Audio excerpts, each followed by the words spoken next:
zburăm spre veșnicii, către eterne bucurii, către eterne bucurii.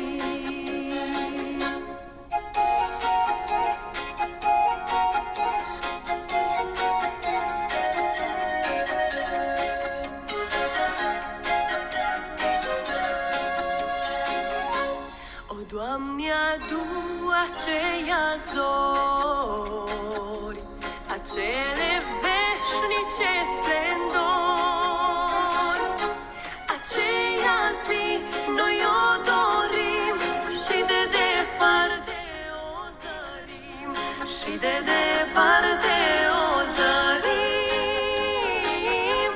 Aceea zi noi o dorim și de departe o zărim, și de departe o zărim.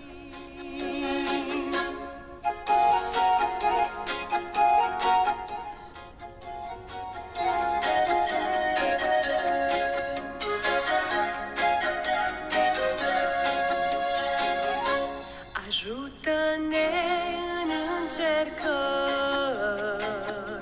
stai lângă noi în întristări,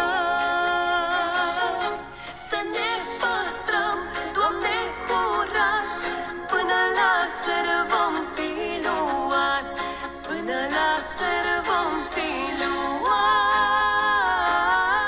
Să ne păstrăm, Doamne, curați, până la cer vom fi luați, până la cer vom fi luați.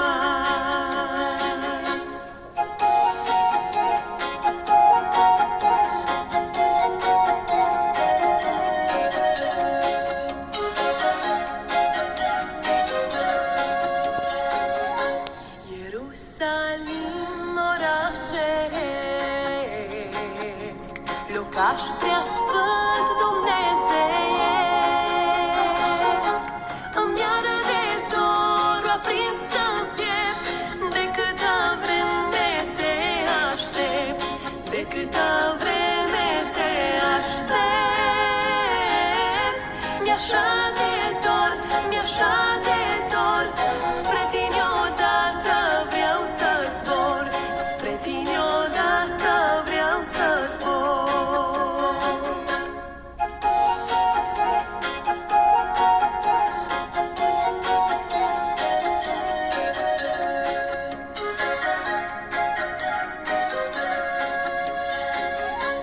Aș vrea să zbor spre cele zări